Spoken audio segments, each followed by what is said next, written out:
E vamos iniciar a nossa aula número 5 de pintura digital. E na nossa última aula dessa série de 5 encontros, nós vamos fazer um retrato feminino. Então a primeira coisa que nós vamos fazer é realizar a regra dos terços, com uma linha diagonal da esquerda para a direita. Por que que nós fazemos isso? Porque nós queremos que a imagem fique bem composta, que ela fique dentro da composição com as proporções adequadas. Então essa técnica, que é oriunda do Renascimento, vale muito a pena utilizar nas composições. Após isso, nós vamos traçar uma perspectiva de 2 pontos de fuga. Nós vamos fazer um grid de 2 pontos de fuga. Nós fazemos esse grid porque queremos que o rosto tenha tridimensionalidade. Você é obrigado a fazer esse rosto em perspectiva de 2 pontos de fuga? Claro que não.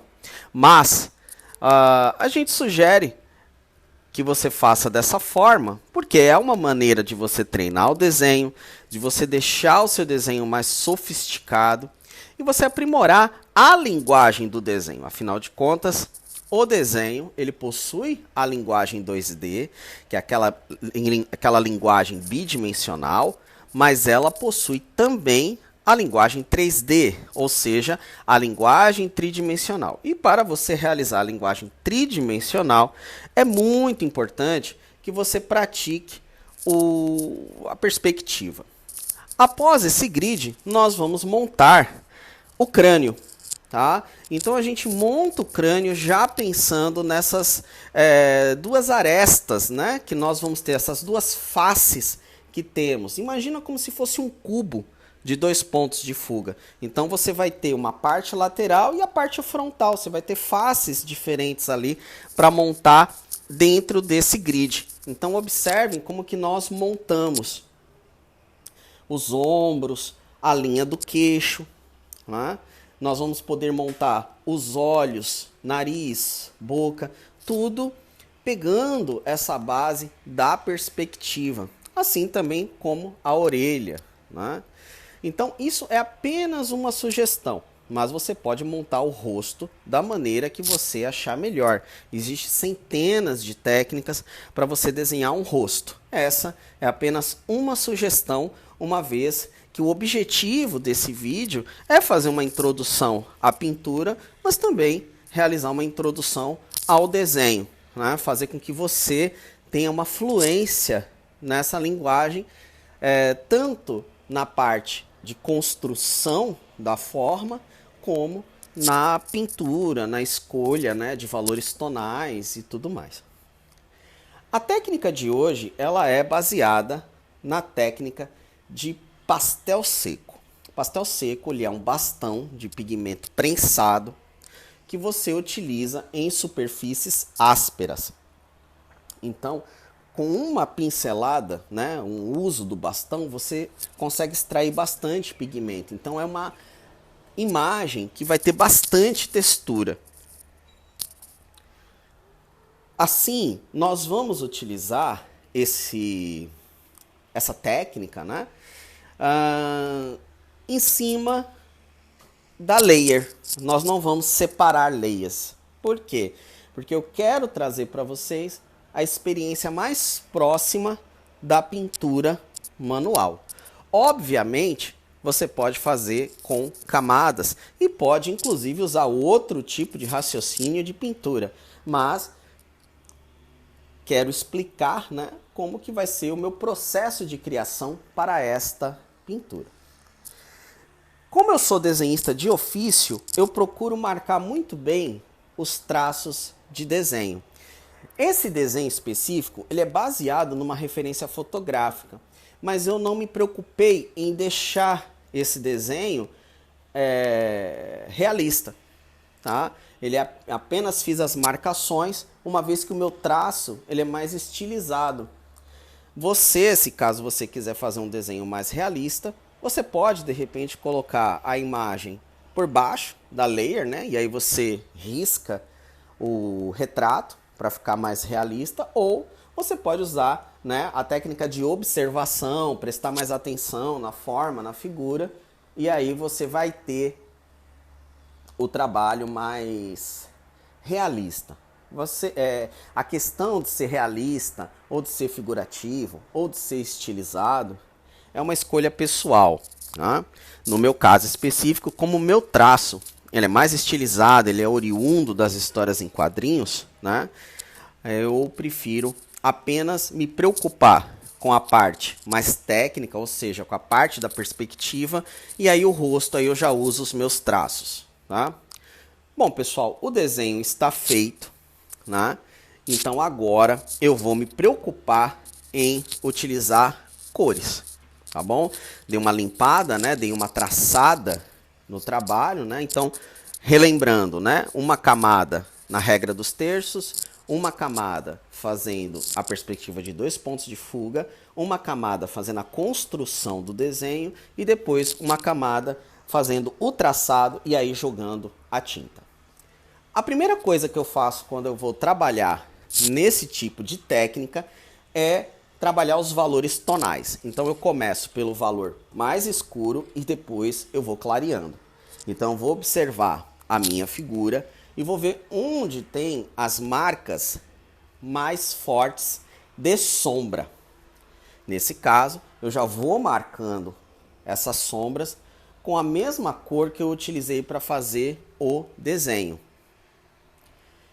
Nesse tipo de trabalho, eu vou trabalhar com cores complementares. Então, a figura humana ela vai ter cores mais fortes do que o fundo. O fundo vai ser mais frio, tá? Mas você pode escolher a cor que você achar melhor.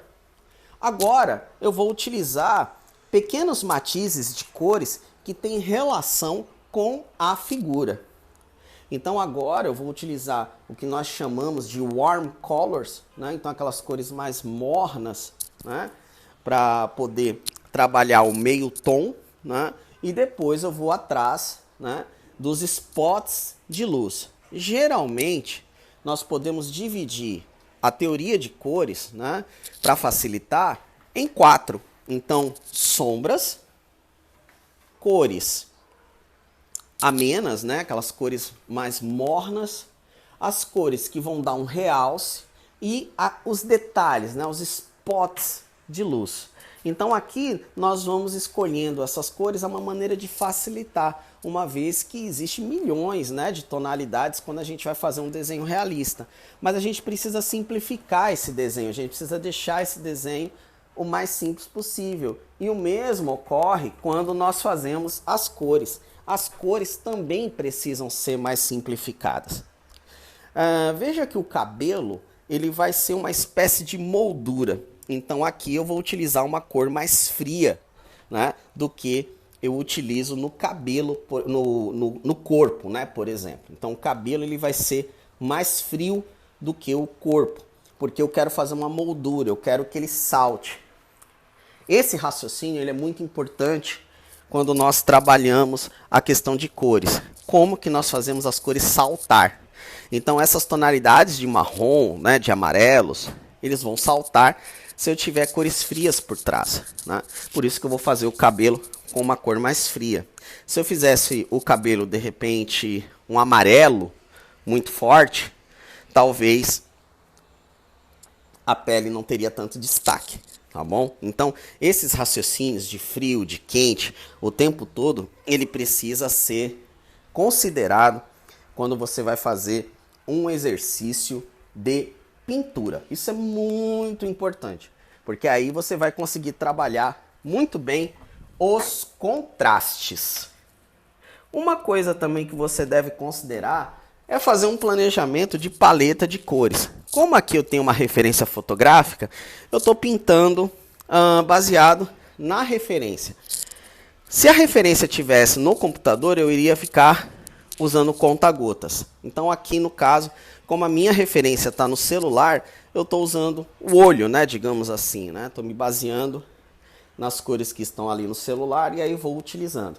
Então aqui reparem que o fundo, eu estou num momento muito delicado, né? Porque eu fiz o cabelo, mas o fundo também é frio. né? Então, nesses casos, a gente tem que tomar cuidado com as tonalidades que nós vamos utilizar. Tá? Reparem também que eu estou utilizando um pincel bastante texturizado. Isso que eu estou fazendo agora, nesse momento, é o que a gente chama, né, de cor flat. Né? Então, por enquanto, a gente não está preocupado em fazer manchas, né? Não estamos preocupados em fazer blends de cores. O que a gente está agora preocupado é mais acertar que cores que nós vamos utilizar para a pintura de maneira geral. Veja que aqui a gente está fazendo bastante tons análogos de fundo. Eu vou ter que acertar em algum momento esse cabelo para que ele se destaque do fundo, mas que ele se mantenha análogo. Tá? Outra coisa aqui que eu realizei, mas aí é devido à fotografia. A fotografia ela tem uma espécie de linha do horizonte. Tá? É obrigado a fazer dessa forma? Claro que não, é uma pintura, né? Mas como eu estou seguindo a referência fotográfica, eu resolvi fazer essa linha do horizonte aqui. Tá? Também acho que ela ajuda a dar uma divisão no trabalho e dar mais movimento, né? Aqui eu estou tentando isolar o cabelo, então aí eu vou usando os vários matizes de cores frias, né? Então, por exemplo, se eu utilizar um roxo, não tem problema nenhum, uma vez que a pele que eu quero fazer é mais quente. Então, roxos, azuis, vermelhos até, né? Um vermelho mais puxado para o roxeado vai funcionar aqui. Então, procure utilizar, de repente, gerenciadores de cores, né? Na internet tem diversos gerenciadores de cores que você pode utilizar para você ter uma ideia de tonalidades para que você tenha mais destaque, tá bom? Você não é obrigado a saber todas as misturas de cor, né? Você pode usar um gerenciador que vai ajudar você a, de repente, pensar assim, quais são as tonalidades que são complementares ao marrom, aos amarelos e tudo mais, ok? Pessoal, agora no fundo eu vou usar um misturador. Por que eu estou fazendo isso? Porque eu quero desfocar o fundo em relação à figura. Esse tratamento eu não vou fazer na figura, porque eu quero que esse texturizado ele vai dar uma espécie de renderização para a minha figura. Já o fundo, eu quero que fique desfocado, porque vai ajudar a saltar ainda mais a figura que eu desenhei, tá bom? Então esse misturador é apenas para essa parte. Se você não gosta de um trabalho que tenha muita texturização, você pode utilizar esse misturador que vai ajudar a diminuir um pouco mais a textura e deixar o desenho mais acadêmico mesmo, mais esfumaçado, né? Vai lembrar um pouco aquela técnica de pintura a óleo. Mas para esse exercício específico, como ele é pensado para pastel seco, né? Ou para giz, né? Essa técnica ela vai ficar perfeita, né? O misturador no fundo e o personagem com a texturização. Reparem que aí eu vou utilizando um vermelho meio amarronzado, né? Isso vai ajudar a criar matizes dentro desse cabelo. Dentro do nosso imaginário, nós vamos poder pensar nesse cabelo como um cabelo marrom, mas que está com luzes azuis devido ao fundo. Então isso pode ser interessante para deixar o cabelo mais moldurado, né? Porque essa que é a intenção. O cabelo ele se torna uma moldura para o rosto, ok? Um cuidado que vocês devem ter, né? Como eu já falei, como afirmei em outras ocasiões, o meu desenho ele é muito estilizado. Então, reparem que o queixo ele está muito pontudo. Então, a minha sugestão é que vocês façam depois os ajustes necessários do desenho. Outra coisa também muito importante é que procure não se prender tanto ao desenho em si. Ele pode simplesmente perder alguns detalhes. Então, por exemplo, eu fiz uma argola, né, aqui no desenho, mas se durante a pintura não houver necessidade de fazer essa argola, deixa ela para lá, tá? Então não fique tão preso ao desenho. O desenho na pintura ele é uma indicação, ele não é uma obrigação, certo? Pessoal, então reparem que agora é um trabalho de pinceladas, né? Eu já tenho os tons mais escuros, eu tenho os warm colors, né? Que é aquelas cores mais intermediárias, né? Aquelas cores mais mornas. E eu tenho também os spots. Então agora a gente vai fazendo a mistura, né? De cores. Essa mulher, ela é negra. Então, essa tonalidade mais pálida dela vai ser mais pensada nas luzes, nem tanto na colorização geral, tá? Então, a ideia é que você vá aplicando mais tons de marrom ao longo dessa jornada aí, ao longo dessa pintura, tá? Mas no caso de você querer fazer uma mulher negra, se você for fazer uma mulher de outra etnia, aí você pode usar outros esquemas de cores. Aqui, pessoal, a gente já vai fazendo as misturas de cor. E olha que interessante, né? Como que é bom você construir as coisas com a perspectiva, né? Porque se você não tem muita experiência de pintura, como é o meu caso, né? Como eu falei, eu sou mais um desenhista do que um pintor, né? Muito mais. Às vezes, no processo da pintura, você corre o risco de se perder um pouco, né? E aí, você entender, você construir o desenho com a perspectiva, isso ajuda a manter a coerência das arestas, das cores. Então, por exemplo, esse marrom mais escuro, eu estou colocando na aresta, né? Estou colocando na face, como se fosse um cubo mesmo, literalmente. Se você imaginar um cubo aqui, você vai ver que dá para fazer essa divisão. Então, o rosto dela, eu sei que tem que ser mais claro. E eu só sei que tem que ser mais claro, né? Por causa que eu montei sob uma perspectiva. Talvez, se eu não tivesse feito essas linhas, eu estaria me perdendo agora nesse instante. Óbvio que quem é pintor, às vezes nem precisa desse recurso, né? Já é tão experiente na área que ele vai se acertando. Mas no meu caso, como desenhista, esse ajuste foi muito importante. Tá? Ao longo da pintura, eu venho notando alguns reparos que eu penso que eu devo fazer. Então, por exemplo, na pintura, é muito importante que os olhos tenham pálpebras, que as pálpebras sejam bem desenhadas. Isso já não é uma coisa tão obrigatória no desenho em quadrinhos. No desenho em quadrinhos, muitas vezes a sobrancelha ela fica mais baixa para o olhar, porque geralmente quando a gente faz quadrinhos, ainda mais quadrinhos de ação, o semblante ele é mais cerrado. Mas no caso de um retrato como esse, é interessante que a sobrancelha ganhe um espaçamento maior. Então eu já estou olhando aqui, isso que eu estou olhando é um vício de desenho, né? E depois eu vou ter que fazer algumas correções. Não se acanhe em fazer correções no seu desenho. É muito melhor que você gaste um tempo fazendo retrabalhos, mas entregue um trabalho em termos de desenho adequado, com proporção e tudo mais, do que você entregar um trabalho que vai ter, de repente, um efeito de pintura bonito, mas vai ter falhas de desenho. O que é importante destacar, né? Que um bom desenho não é aquele que você faz um retrato e parece realista. Um bom desenho, né? Uma boa pintura é aquele que nós batemos o olho e vê que ele está minimamente proporcional, que ele tem composição, que ele tem luz e sombra, né? Isso que é o mais importante, né? Até porque se todo mundo desenhasse realista, dificilmente a gente teria estilos, né? Dificilmente a gente teria um Flávio Colin, um Júlio Shimamoto, um Eduardo Ferigato. Nós teríamos desenhistas que só trabalham o realismo. E não é assim, a arte não funciona dessa forma, né?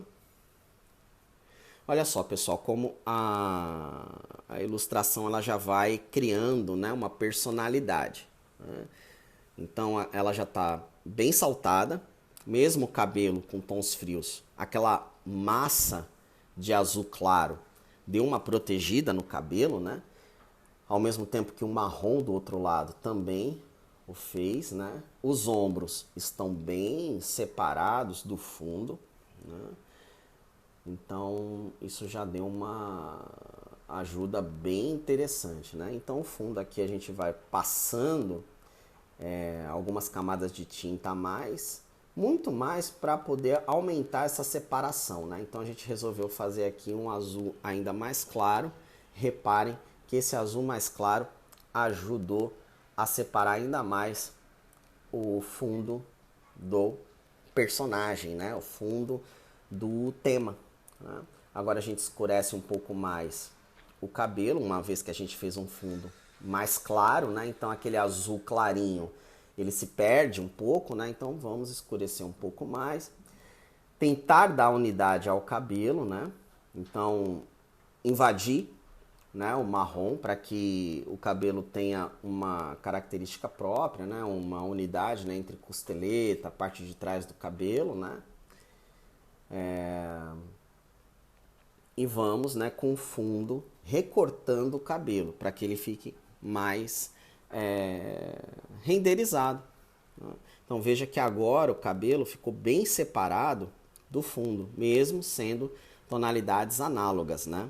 E o cabelo marrom, ele ajuda a fazer uma espécie de topete, né? A fazer uma ideia de cabelo tridimensional. Novamente, aquela construção tridimensional em perspectiva de 2 pontos de fuga, ela ajuda, né? Porque o marrom, se vocês olharem, tá pegando toda uma face, né? Na verdade, desse cubo que é montado nesse desenho, né?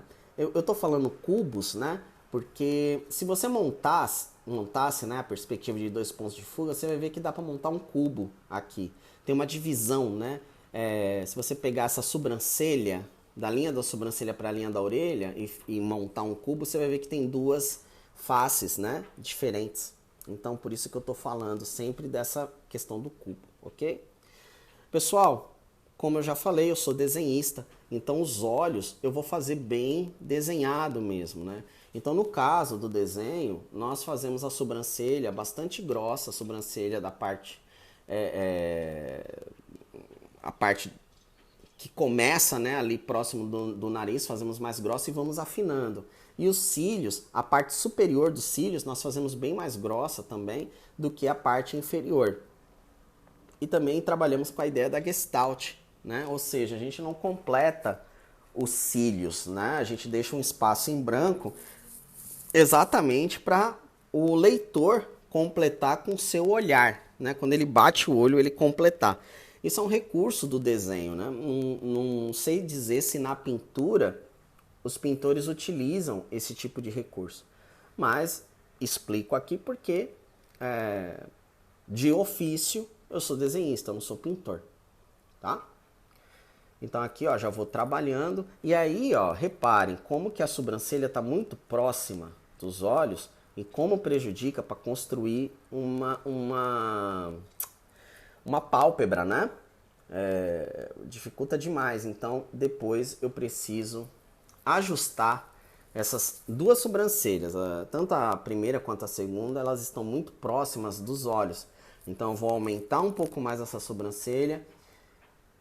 E assim sendo, eu também preciso aumentar um pouco mais a testa, tá? Porque aí a gente vai ajustando, né? Obviamente tem pessoas que têm a sobrancelha dessa forma, mas eu preciso ajustar um pouco mais esse trabalho. A mesma coisa é o nariz, né? O nariz a gente tem que tentar deixar ele tridimensional, né? Em algum momento, né? Então a gente vai trabalhando o formato do nariz e a sombra embaixo, né, é exatamente para a gente tentar deixar o nariz mais tridimensional. Essa bolinha que a gente faz, né, no nariz, como vocês podem ver, ajuda a deixar o nariz mais tridimensional, né? E aí a gente vai acertando com a pintura. Tomar cuidado com manchas estranhas. Então, por exemplo, tem uma mancha bem estranha, né, da sobrancelha para o nariz aí que a gente já vai retirando, né? Tome cuidado com essas manchas de cor que num primeiro momento parece resolver, né? E tinha resolvido, né? Tinha dado uma ideia de sombra, mas fica tão estranho a pintura que é recomendado que não se use, né? Então você substitui por uma tonalidade que vai dar sombreamento, mas também vai dar coerência na cor, né? Por mais manchado que a pintura esteja, ela tem coerência, né? Ela tem marrons indo para o amarelo, né? O marrom mais escuro indo para o vermelho. Então você tem aqui uma coerência de cores. Então toma cuidado para não pôr um cinza do nada, né? Tá? Uma coisa também importante é que você pode fazer a mistura dos warm colors, né? Ou seja, das cores mais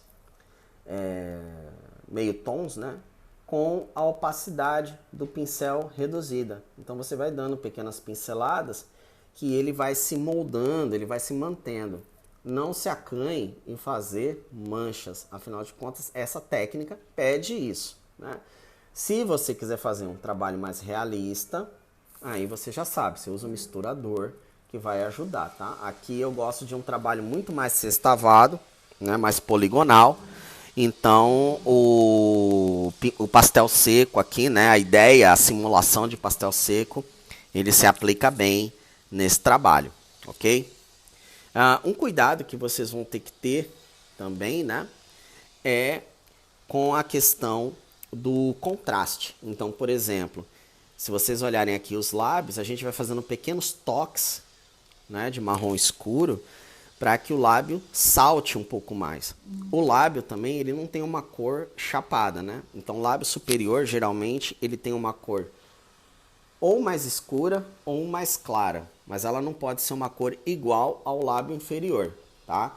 Então, por que isso? Porque eles estão em posições diferentes, né? Se você olhar o lábio superior, se você olhar, fizer uma vista lateral, você vai ver que o lábio superior ele é um pouco à frente do lábio inferior na maioria dos casos, né? Na maioria das pessoas, né?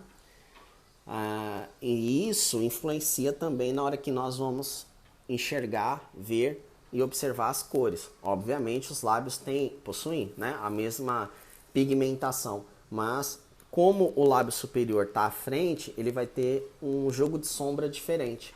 Então, na pintura ou no desenho, você retrata isso de outra forma. Então, você faz um lábio ou superior ou inferior um pouco mais escuro do que o outro, tá?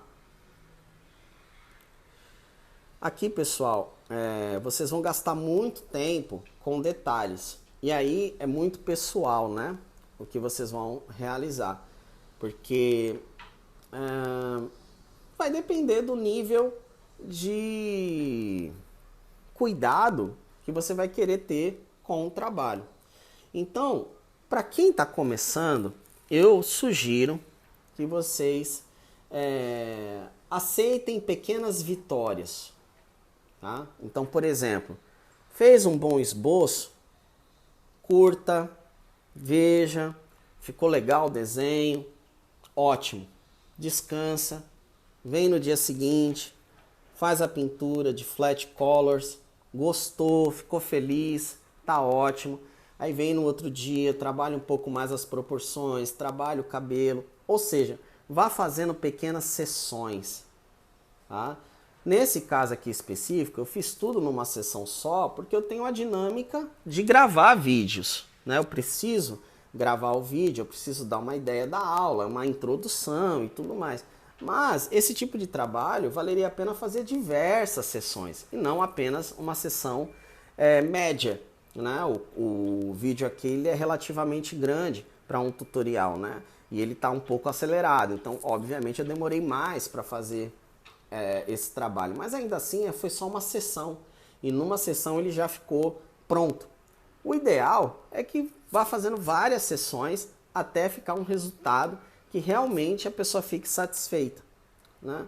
Então aqui eu fiquei satisfeito enquanto tutorial, mas se fosse um trabalho artístico, provavelmente eu iria fazer mais sessões de pintura, tentando ver as proporções, né? Tentando deixar o rosto melhor acabado, enfim, esse tipo de coisa. Então quem está começando, a minha sugestão é essa, vá fazendo devagarzinho, tá? Outra coisa também, não compare o seu resultado com o meu, né? Eu, por exemplo, já tenho aí um bom tempo de experiência, né, de trabalho, né? Eu já trabalho com desenho há 20 anos.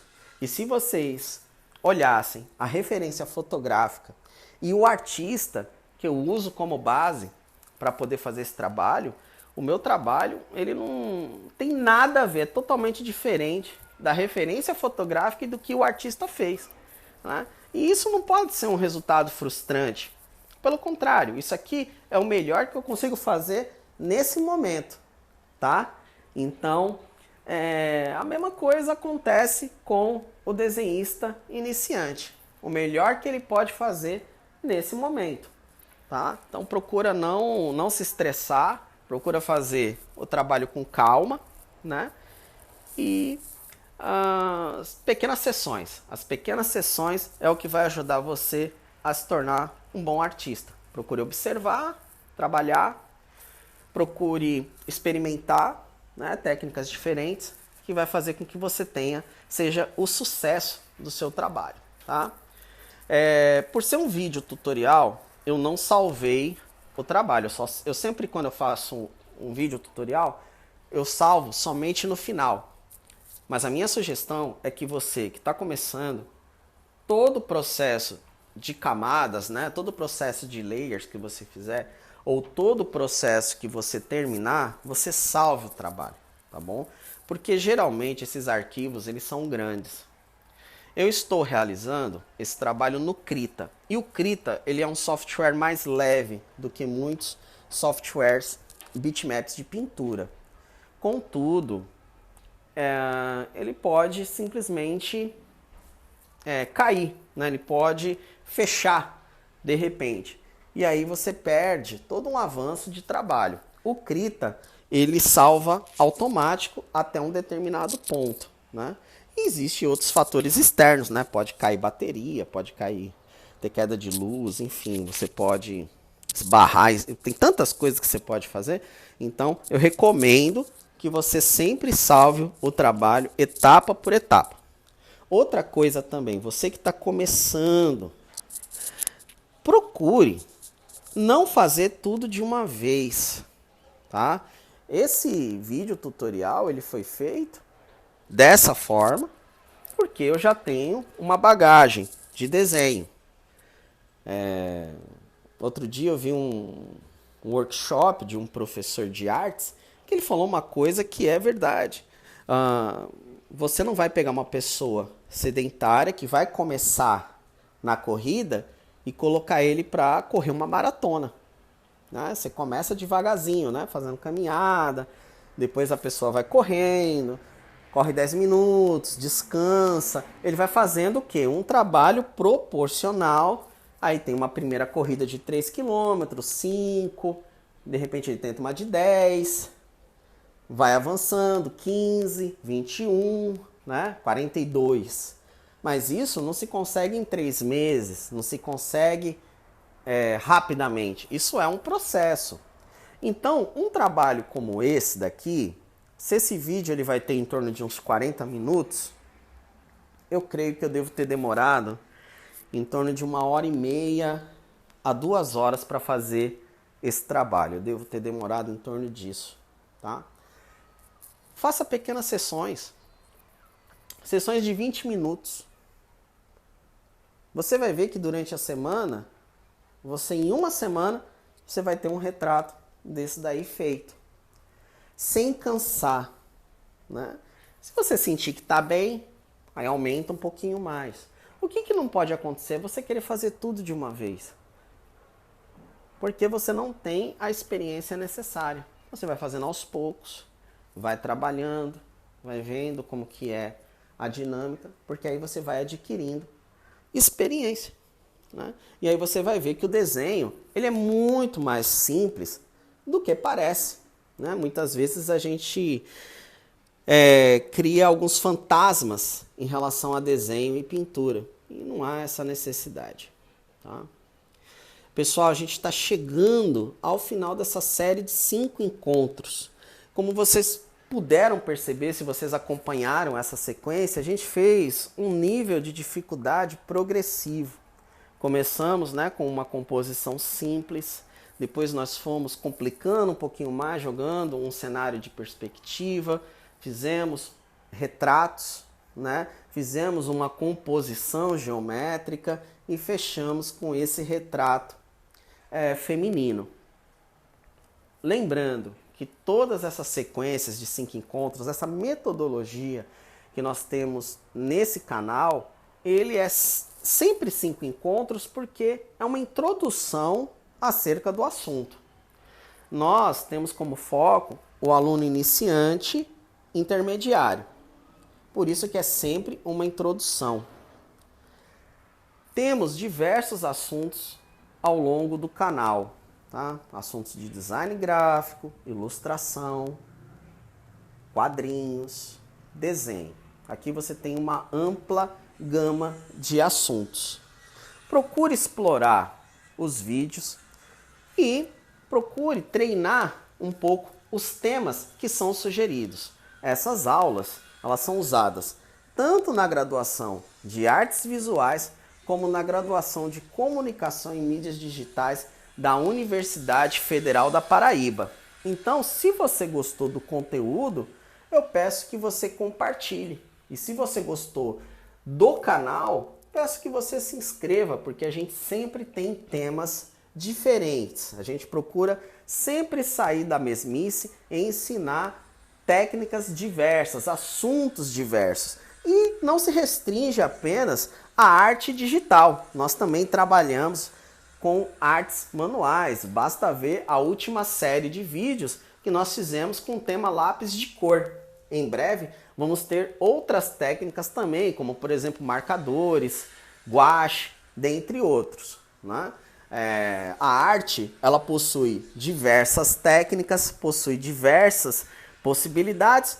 Por que não explorar tanto no digital como no analógico, ou ainda, né, por que não explorar na mescla dos dois, né, tanto digital como analógico, de repente começar a arte no analógico e a gente parte para o digital. Por que não realizar esses tipos de séries, né? Se você tiver alguma sugestão, fique à vontade para colocar nos comentários. A gente pode fazer outras séries de aula que podem ser interessantes aí para o nosso trabalho.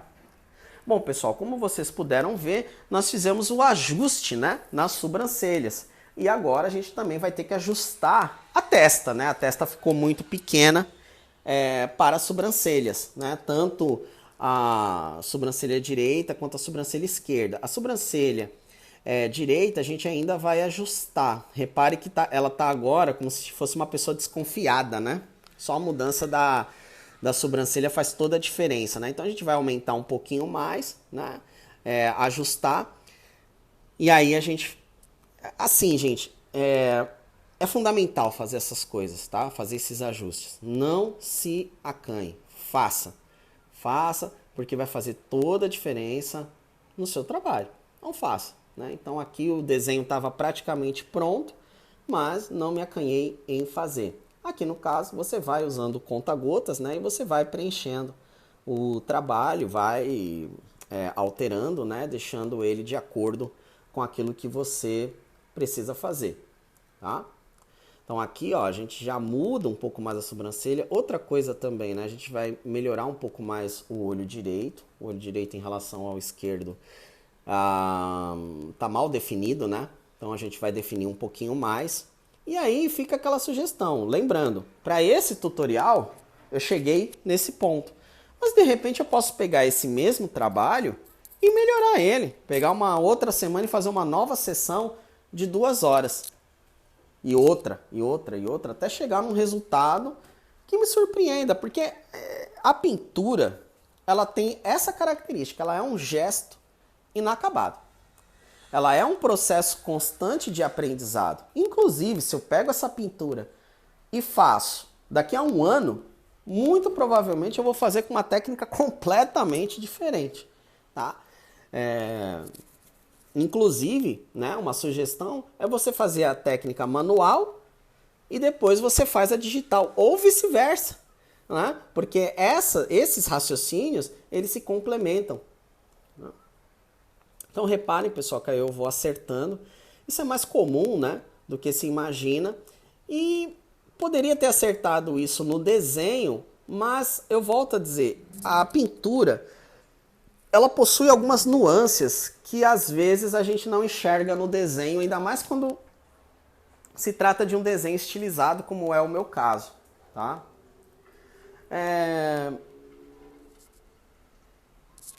Uma coisa também que é importante nesse trabalho são os pequenos spots de luz. Isso é uma coisa que vocês precisam tomar muito cuidado quando vocês vão fazer a finalização. As pessoas utilizam muito branco nas pinturas. Tem que ser usado com uma certa parcimônia, tá? Porque muitas vezes você perde todo o sentido dos brancos e fica uma pintura é como se tivesse uma transparência e não é, ou então ela fica muito plastificada. Então muito cuidado quando vocês forem fazer os spots de luz. Uma sugestão é vocês trabalharem ou olharem, né, tutoriais de maquiagem. Isso ajuda muito na hora de você fazer um retrato, tá? Porque a maquiagem, ela é uma estilização da pele, se vocês pararem para pensar. E os truques de maquiagem são muito interessantes, né? Como é que você consegue deixar o rosto mais quadrado, como é que você consegue deixar o rosto mais fino. Então, esses elementos vocês encontram em tutoriais de maquiagem, né? E como a gente está fazendo a representação do real, a maquiagem ela trabalha no 3D o tempo todo, né? Então isso pode ser muito interessante para nós na hora da gente realizar uma pintura. Não só fazer a observação da fotografia, mas pensar como que o rosto é construído em 3D. A maquiagem ajuda muito, esses tutoriais, né, de make-up, ajuda bastante a gente ter uma ideia. Quem trabalha com pintura, quem trabalha com desenho, é bem interessante. Recomendo, tá? É até interessante, né, colocar essas recomendações fora da área de artes, né, ou das artes aplicadas, né? Mas é aquilo, nós somos desenhistas, somos pintores do cotidiano. Então, por que não observar tutoriais e aprendizados de áreas correlatas como a moda, por exemplo, não é mesmo? Afinal de contas, a moda também faz parte das artes visuais, não é mesmo? Bom, pessoal, estamos chegando aqui na fase final de acabamento, né? Espero que vocês tenham gostado da aula, espero que vocês tenham achado interessante, né, esse exercício, que vocês pratiquem, que vocês experimentem. É muito enriquecedor esse tipo de trabalho, faz nós sairmos do lugar comum, né? Quem conhece meu trabalho sabe que meu trabalho é mais voltado para gráfico, para desenho, mas quando a gente sai da nossa zona de conforto e depois volta, né, a gente volta renovado. Então vale muito a pena esses aprendizados, tá? Esse é o nosso último encontro de pintura digital. No nosso próximo, na nossa próxima, né, série de vídeos, nós vamos entrar com outros temas, mas lembrem-se, esse assunto da pintura digital, se vocês olharem outros vídeos, dá para correlacionar e fazer uma série de maratona de vídeos. Também recomendo que vocês vejam outros artistas e que você se aprofunde mais ao tema. E, obviamente, entender que as aulas que são ministradas aqui no YouTube são aulas complementares. Procure um professor, procure uma escola, um orientador, porque as aulas presenciais também, aquela dica, né, você só vai conseguir realmente com a devida orientação. Tá bom? Estamos fechando aqui. Eu particularmente fiquei muito satisfeito com esse trabalho. Eu acho que foi um dos melhores trabalhos que eu já fiz na área de pintura. Espero realmente que vocês tenham gostado. Ficou um desenho feminino muito bacana. E desde já o meu muito obrigado e até a nossa próxima série de aulas. Muito obrigado!